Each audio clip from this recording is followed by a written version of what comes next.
Good afternoon, everybody. This is Irene Weisman, immigration attorney. Today is Thursday, January 9th, 2025. Today, I wanted to discuss with you Form I-485, application for adjustment of status, or in short, and in easy language, application for your green card. We submit this form every time we are submitting an application for a green card, whether it's based on DV lottery, asylum, employment, or family. When you are receiving your green card, or when you wish to receive your green card and you have an underlying basis, Form I-485 is what we submit. Now, this form was recently changed and the new version goes into effect next month, pretty soon. Obviously, when you submit something to immigration, you should start submitting the newest version of the form. When you submit, let's say you started doing this on your own and you started a month ago and then you put it off, you were gathering evidence, or you just had things to do and you return to the form, always go back to USCIS to make sure you are submitting the most current version of the form. Sometimes they change it very fast, and occasionally, though, they don't necessarily give us notice. I follow it, right? It's my job, but even I always check before whenever I submit something, I always double check, are my forms that I am submitting, are they current versions of the form? And if they are not, is there still time on the deadline that USCIS has provided, that they will accept the previously issued form? Okay, so they have changed the form. We now have yet another version of the form. Believe it or not, I remember when 485 was like 4 or 6 pages, and now we're up to like 20 some pages. It's very long. Okay, and believe it or not, every question on that form has a meaning. It has a legal meaning. Okay, so you have to be very careful when you fill out that application. Try to type it in, use black ink. You can do it in capital letters. So I'm gonna try to go through the most common questions and pitfalls and issues that arise when you are completing that form, or when you are thinking thinking about applying for a green card. Also will probably give you a good reason as to why an attorney should do this. So let me start by saying that if you have any previous immigration issues, filings, if you have any criminal issues, no matter how small, you should work with a lawyer. Okay, you shouldn't do this on your own. If you have any previous immigration dealings, filings, it is always good to request your file from USCIS, to have your entire file. I started doing this a while back. Now I do this in pretty much every case whenever there is previous immigration history. It's just imperative. Okay, we learn a great deal of things when we request your file and when we receive your file from immigration. A lot of stuff is there, to me as an attorney, because I understand what's submitted, I understand its legal meaning. It is just, we take that step back then in order to take a few steps forward, right? Sometimes I decide, what, because of this, and this, I'd recommend not doing anything, but usually that's not the case. Sometimes it is. But it gives me a good idea of what was done, what was said on the forums, because everything is going to return to haunt you, and questions may be asked. Well, why did you say this on this form 5 years ago, and now you're saying something else? When you submitted your application for asylum, you told us that you were a member of this group and that group, and now you're telling us that you're not a member of any of the groups. Okay, that's just one example that I often see that comes up. Okay, So, um, common things, grounds of inadmissibility. Okay, I sort of just started talking about it. Did you previously misrepresent yourself? Do you have any previous arrests? All of this has to be disclosed on the forms. If there are any arrests, you will have to provide the certified criminal dispositions for all of those arrests. Sometimes USCIS can go beyond asking about disposition. Sometimes they may ask for entire criminal record. It just depends on the situation. Also depends on the type of a conviction.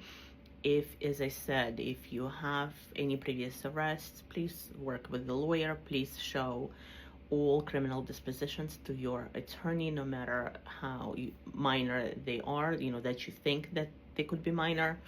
They're not, okay? And even if they are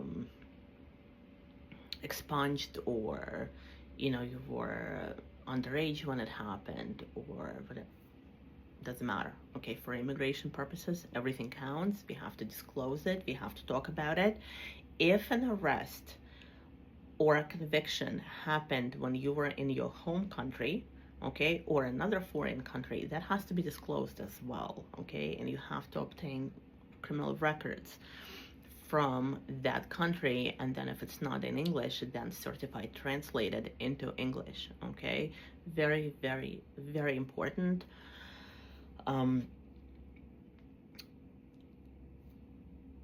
Have you ever questions about, have you ever violated your non-immigrant status? I see this question inappropriately answered many times when people do it on their own. So you came here on a tourist visa, you were given 6 months to stay here, and then you are submitting this green card application in month 7, or in year 1, or in year 10, okay? You have violated, unless you filed something to properly extend that non-immigrant status, you're out of status, and you violated that non-immigrant status because you overstayed, okay? So the answer to that question will be a yes, okay? Have you ever worked in the United States without proper employment authorization, okay? Again, if you're getting your green card based on a marriage to a U.S. citizen, based on a grant of asylum, based on a grant of a I-360 Violence Against Women Act, then the fact that you worked without authorization, it will not become a ground of inadmissibility. But in certain circumstances, for example, if you're getting your green card based on employment, or in one of the family categories, that are priority, not immediate relatives, but priority categories, then yes, it could definitely become, ineligibility issue, okay, for you. So again, you have to bring that up to your attorney. Every question, there's a big section in Form I-485 with the yes or no question. Every one that you check off as a yes, in the back of the form, you have to explain why it is a yes, okay? And the form tells you to do that everything you checked off as a yes, you have to provide an explanation, okay? Very, very important. Next, misrepresentation questions. Again, really important. Then it may or may not be material misrepresentation, and that's going to be the argument that your attorney is going to make, whether the misrepresentation was material or not. But definitely discuss that issue with your lawyer. And then sometimes you have to check off yes, and then explain it away. Yes, there was misrepresentation, but here are the reasons why it was not material, okay, and it should not count against you. Again, same with inadmissibility questions, okay. There's also a question about arrest. Have you ever committed a crime for which you have not been arrested? Very tricky question in reality.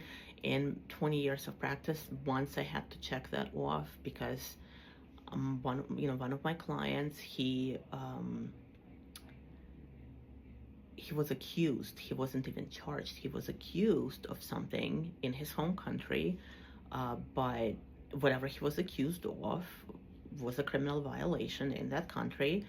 The matter never got to the stage where he was charged or that he was convicted. He settled with the government, with the police, and there was paperwork that there was this settlement. Okay, so he was never arrested for it and he was never convicted for it, but he was accused of doing this illegal act. It was a minor thing, okay, but it was. And we disclosed it when we submitted his asylum application, which, by the way, completely didn't even come up. Neither the judge or the government attorney. It was so minor that and we provided all the documents. They really didn't care about it. But it was important that we disclosed it and we were really honest about it. And then we did the same thing on his green card application. And when it's going to be time to do his citizenship application, we're going to do the same. We're going to disclose it and we're going to provide those documents. So again, very important to disclose this. Now, another tricky section on the 485 application is the public charge section, okay? So the very latest version of the form, they have actually made it a little bit easier for you to understand whether you are subject or not subject to the public charge rules of inadmissibility. And technically, if you are, not technically, but if you are getting your green card based on a grant of a refugee or asylum status or a VAWA, then you are not subject. So if previously we had to submit form I-864W, you no longer have to do it. You just have to check off this box that you're not subject to the ground of inadmissibility. But for most people, you are subject to, and by the way, employment cases, they're not subject to it. But anyways, many cases are subject to the public charge grounds of inadmissibility. And then if you are, then you have to submit additional sections. You have to provide them the average of household income and household expenses, okay? Income, what you earn from all sources, okay? From all members of your household. And household expenses, rent, mortgage, leases, utilities, groceries, credit card bills, okay? So they do provide like a window average, so you don't have to necessarily sit there and calculate it out to the dot, okay? But you do have to provide the average. As of today, we do not have to provide evidence to show the proof of household income and proof of household debts, okay?